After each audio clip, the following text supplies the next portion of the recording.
मित्रों, आज हम जानेंगे कि दरिद्रता कहाँ कहाँ निवास करती है। आइए एक कहानी के माध्यम से हम जानते हैं कि भगवान ने दरिद्रता को कहाँ कहाँ निवास करने की अनुमति दी हुई है। तो आइए कहानी शुरू करने से पहले हम आपसे एक निवेदन करते हैं कि हमारे चैनल को सब्सक्राइब करें, शेयर करें, लाइक करें और कमेंट्स बॉक्स में अपनी राय दें और जय श्री राम जरूर लिखें, ताकि हमारा उत्साहवर्धन होता रहे और धर्म और पुण्य के कार्य को हम आगे बढ़ाते रहें। तो आइए शुरू करते हैं। दरिद्रता कहाँ कहाँ रहती है, इस पर एक कहानी के माध्यम से हम आपको बताते हैं कि दरिद्रता को कहाँ कहाँ रहने की अनुमति दी गई है। आइए कहानी सुनते हैं। समुद्र मंथन के समय हलाहल के निकलने के पश्चात दरिद्रता की तत्पश्चात लक्ष्मी जी की उत्पत्ति हुई।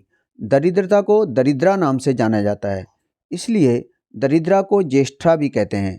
ज्येष्ठा का विवाह दुसह ब्राह्मण के साथ हुआ। विवाह के बाद दुसह मुनि अपनी पत्नी के साथ विचरण करने लगे। जिस देश में भगवान का उद्घोष होता है, होम होता है, वेद पाठ होता है, भस्म लगाए लोग रहते हैं, वहां से ज्येष्ठा दोनों कान बंद कर दूर भाग जाती है। यह देखकर दुसह मुनि बड़े परेशान और उद्विग्न हो गए। उन दिनों सब जगह धर्म की चर्चा और पुण्य कृत्य हुआ करते थे, अतः दरिद्रा भागते भागते थक गई। उसे दुसह मुनि निर्जन वन में ले गए। ज्येष्ठा डर रही थी कि मेरे पति मुझे छोड़कर किसी अन्य कन्या से विवाह न कर लें। यहाँ पर हम आपको बता दें कि ज्येष्ठा दरिद्रा का ही नाम है। तो आइए आगे कहानी सुनते हैं। दुसह मुनि ने यह प्रतिज्ञा की कि मैं किसी अन्य कन्या से विवाह नहीं करूँगा और अपनी पत्नी को आश्वस्त कर दिया।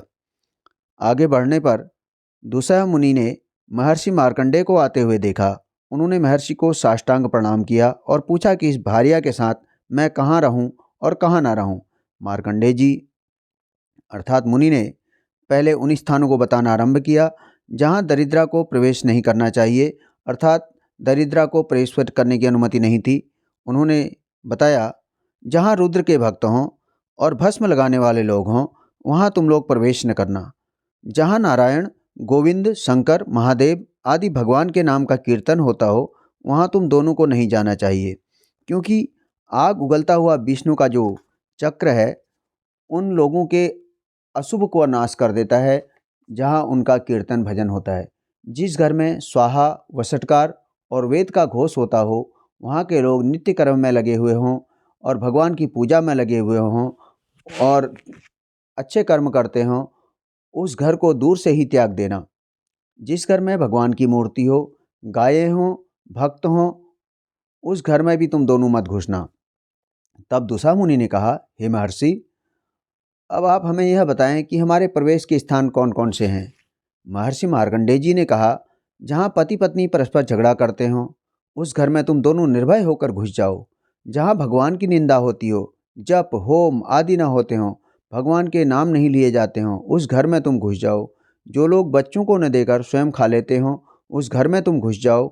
जिस घर में कांटेदार दूध वाले पलाश के वृक्ष और नीम के वृक्ष हों, जिस घर में दोपहरिया, तगर, अपराजिता के फूल का पेड़ हो, वे घर तुम दोनों के रहने योग्य है, वहाँ अवश्य जाओ।